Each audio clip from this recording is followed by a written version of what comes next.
you in a little bit, but right now, Aditi, are you okay? I'm told you were stung by a bee. What? Why? Yeah. I tell you so many times, Aditi, if I've told you once, I've told you 1,000 times, don't agitate these things. Why are there bees in November? What kind of It's a demonic nice day. bees are there? Apparently they come out in the fall. They love Here's the what's nice crazy days. about this. Carbon I'm as old dioxide. as I am, which I'm not saying, but it is old. I've never been stung by a bee before. So Your my whole very life? first thought was, oh my gosh, am I allergic? Yeah, like how do you know if you're allergic to bee stings until you actually Until get you stung get by a stung. bee? That's true. I can't believe Right? you've made it this far before you've ever been stung. Yeah, I figured out the I hard mean, way. it is sort of crazy. Yeah, no, it was a honeybee, not a yellow jacket, not whatever. The stinger was really big, but I was very lucky. There were some neighbors outside, and this one neighbor had this like suction thing. So she like pulled it right stuck it out. there and it allegedly, sucked the venom out. But I don't know, Yeah. it really, it stings. I was actually texting Mikey McNuggets, and I was like, how do I know if I'm allergic? If I'm allergic, would I already know? Would I be dead if I was Yeah. allergic? Not that I Yeah. make jokes. I'm thankfully allergic. you're not. I'm allergic to shellfish, and I figured out the hard way. And so, By yeah, eating them? you quickly know. Like, your When appendage you is stop breathing, you know. Like, my nose is big now, but it was really big. Like, I was like, my nose, my mouth, my ears are enlarging. What was the Will Smith movie where he was, I can't remember, was it Hitch? Yeah, Hitch, that was it. And he was on the date and he ate Yes. shellfish. Yep. And that scene where his face blew up, that is one of the funniest scenes of all time. It's kind of like that. Get you an EpiPen. Yeah. Yeah, have one ready to go. Wait, but, So, I mean, you're not saying the face looks that blown up, right? Like my No, neck you look is good. definitely. You're not allergic. no, you are good. not allergic. You're I good. never know that you've been stung by a bee. Well, What were because you I'm What smiling. were you doing? You're just My outside neck doing hurts. some It fall really hurts. yard work? Oh, sorry. No, go ahead, Jay. I was What talking were you over doing? Were you out doing some like outside fall cleanup or what? No, I was running, and then I was just kind of cooling down on my walk, and I saw these two neighbors, so I stopped to talk to them because, you know, I'm being friendly, and it's a gorgeous day, and boom, the bee was just, what are you doing? Why are you stopping to talk? You shouldn't be doing that. Yeah, wow, But it was that's crazy. it was actually really good that these two neighbors were there because one of them is a nurse, so she sent me home with this, like, fancy wash so that I don't get MRSA, which is sort of crazy. Like, can a bee sting really lead to MRSA? I don't know about that. Well, I don't want to find out. Nurses take every precaution, Yeah. and we're glad that that's the case. Aditi, your thoughts on Dolphins Browns? We got the good news just a short while ago that Denzel Ward will suit up. I think if there's a game, you'd like to have him for every game, obviously, but particularly this game with Tyreek Hill. What are your thoughts on this matchup? Well, and not just Tyreek Hill, with Tyreek Hill and Jaylen Yes. Waddle, because let me tell you, those are 2 1s. I don't even know that it's a 1A and a 1B. I think it's a Right. 1A and a 1A. And Tua is just playing with a ridiculous amount of confidence. You know, I saw him 2 weeks ago against the Lions when the Dolphins got down, and then he brought them back. The defense shut out or at least shut down the Lions more in the second half, played a little bit tighter. I just think that Tua is very, very smart with the ball. He knows who's the guy that he needs to go to. He's not locked in on any one person. And when you've got weapons like this, why be locked in on just one? And I think that Mike McDaniel is really, really, really speaking to what Tua can do well. And not just on the field in an X and O way. I said this to the guys earlier in the week that you just see Tua blossoming under coaching that believes in him. You know, he's playing for a guy who really thinks that he's capable of so much, and he's responding. And you see why something like that matters so much. So, I mean, I think it's a really tough matchup, but I also think the last time we saw the Browns looked awfully good. Myles Garrett looked like we need Myles Garrett to look if we're going to talk about him as a potential defensive player of the year. We saw the Browns do what they needed to do on offense to be able to run the ball and bleed clock and secure a win. So, you know, in some ways, you should feel bullish about the Browns too. Well, kind of along those lines, we've spent a lot of time this week talking about Tyreek Hill and the fear factor that he brings, and rightfully so. His numbers are bonkers. But I made the point earlier, he's got 76 catches this year and 3 touchdowns. 3 out of 76 catches. So is there a path? I was trying to go 3, but I think I was off camera. So there it is. So is there a path for Tyreek to be Tyreek and he goes nuts, but you keep him out of the end zone and you still win the game? I mean, isn't that what we often talk about when we talk about bend, don't break defenses? Like, do whatever you need to do in between the 20s, but if the defense can bow up in the red zone, then at the end of the day, it doesn't matter how many yards you give up. It doesn't matter how many catches you give up if you can indeed keep that end zone clear.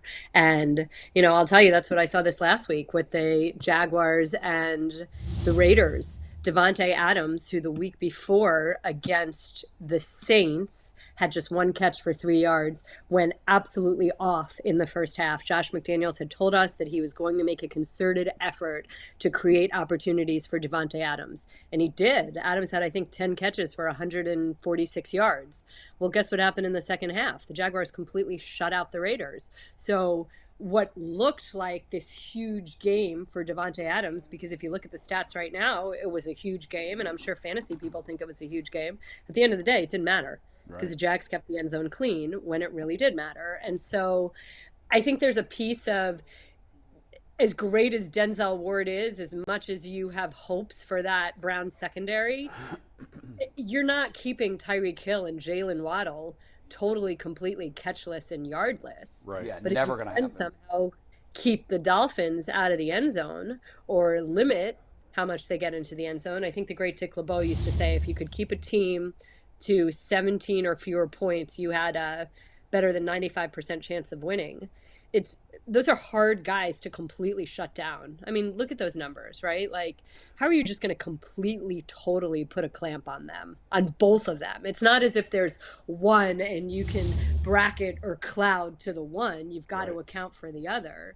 But just make sure that your red zone defense is as good as it can be. And don't let these guys have 90-yard catches to get into the red zone. Aditi, what was Easily your said, right? Isn't that so easy? All right.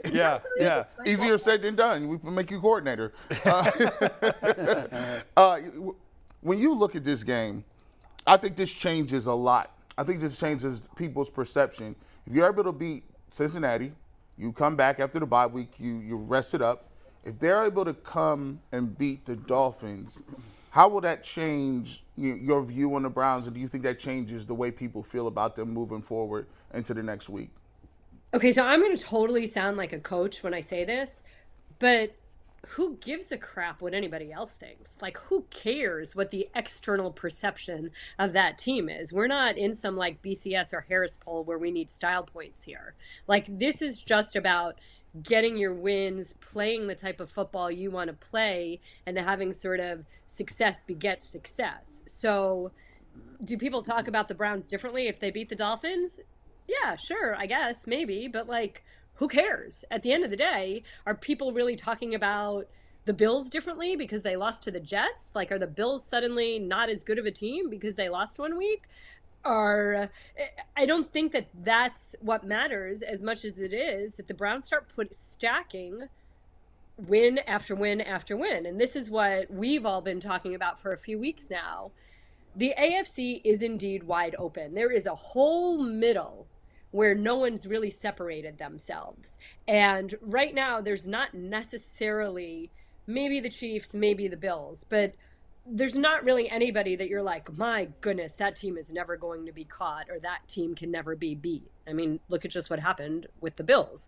So I think that if you want to get into the dance, if you want to start competing, if you want to be in place, that when week 13 comes and Deshaun Watson gets back on the field, you're in the thick of it. You need to win games. And the Dolphins are the next one. And are the Dolphins more of a quality win than, let's say, I don't know, the Panthers are? Sure, but again, you're not getting style points right now. You just need W's. And if it does something internally, if you as a player, as a Cleveland Browns player, start to feel a little better about yourself because you've beaten the Bengals and you've beaten the Dolphins and you think those are better teams, then great. I mean, feel good, play good, right? Yeah, I don't know. Maybe I'm speaking out of turn. I think what G. Bush was asking is not public perception. You personally, like, oh, do I feel better about them? Yeah, I mean, I don't think you were asking about like, who, because she's right. Who cares? No, it means nothing.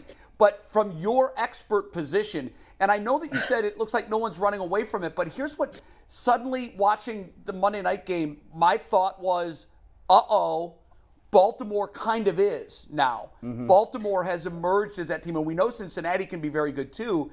But at 3-5, when you're looking up at a 6-3, where I think it's really getting late early for the Browns is suddenly winning that division with a 2.5 game gap now looks like it's a more uphill climb. And when you look at what they've done against the other AFC teams that are going to be fighting for these wild card spots, they're not going to have the tiebreaker edge against anybody.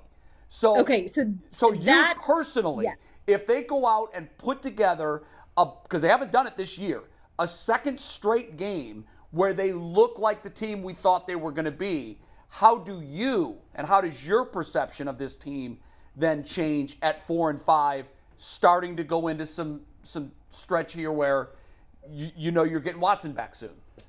And gee, I apologize. I completely agree with you there, Jay. Yes, I feel better because then, to your point, you're seeing consecutive stacked wins and consecutive solid performances. And so then it does feel, you want any team to be playing its best football as the season goes on. The Ravens have been playing better in consecutive weeks. And to refer back to the Ravens, they're just about to get deeper. I mean, they are the deepest team in the division, and they're adding more depth. Yeah. You're getting some guys that are healthier, and that gives them even more depth. Well, and so Smith, too, changed lives. I mean, they look completely different. Yeah. Right. And if you are acknowledging and recognizing, you being the Browns, if the Browns are acknowledging and recognizing the urgency that is necessary right now, and the Browns are meeting that moment right now, by stacking strong, solid wins, then yes, you do feel better about them. If the Browns lay an egg this week, if they come off the bye and they lay an egg, then how can you possibly feel good about them? And you're right. Think the season, Aditi, I think the season's over with a loss Sunday. Yeah. I really do. I know that sounds like hyperbole, but at 3-6, you are what your record says you are. You're not a very good team. You're going to have to be a complete opposite of that down the stretch, and then hope like hell you get a lot of help and make it to the playoffs. I think they have to play Sunday like it's the first round of the playoffs. I really do. I think that just mathematically, it's impossible to say, okay, they're totally out of it. Or look at what the Dolphins did. Was it just last year when they won 7 in a row to finish the season? You know, it is possible to go on a run. It's not impossible, but I think the piece there is that it becomes a self-fulfilling prophecy if you can't close, if you can't finish, if you can't put away an opponent that you need to put away.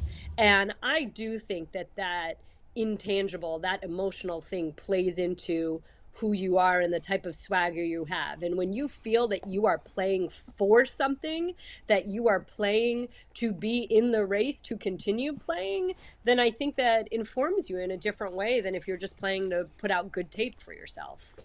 So I buy that. I'm with you there, Jay. Yeah, I know mathematically, of course not, but man, it just feels like, I mean, 3-5 sucks. It doesn't feel good at all, but 3-6 just starts.